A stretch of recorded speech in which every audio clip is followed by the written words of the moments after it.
La successione legittima del coniuge. In un precedente video abbiamo parlato della successione legittima. Vi lasciamo il link al video in descrizione. In questo video parliamo della successione legittima del coniuge, cioè il primo soggetto indicato nell'articolo 565 del Codice Civile, che deve essere preferito rispetto agli altri eredi legittimi. Il coniuge succede a condizione che, al momento dell'apertura della successione, non sia passata in giudicato la sentenza che ha pronunciato lo scioglimento o la cessazione degli effetti civili del matrimonio, cioè il divorzio, perché la separazione non determina la fine del vincolo coniugale. Il coniuge ha anche il diritto di continuare ad abitare nella casa familiare e di utilizzare i mobili che la arredano.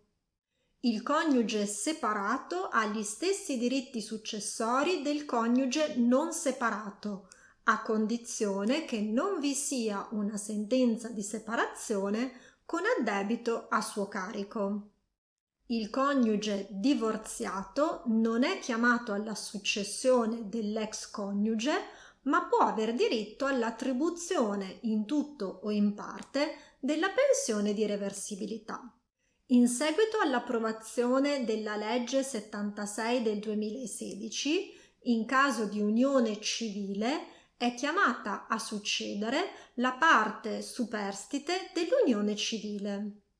Il convivente superstite, invece, non è un erede legittimo, poiché la legge che abbiamo citato, che disciplina anche le convivenze di fatto, non ha esteso ai conviventi i diritti successori previsti a favore del coniuge o della parte dell'unione civile.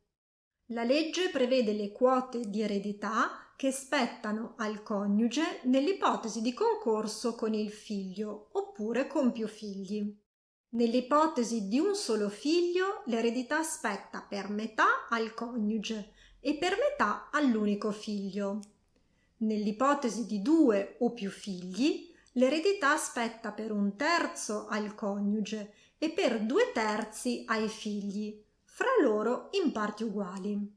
In assenza di figli, il coniuge concorre con gli altri eredi legittimi, sempre nelle quote previste dalla legge.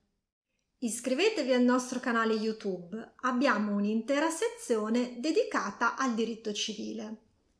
Per maggiori informazioni visitate il nostro sito e seguiteci sui social media.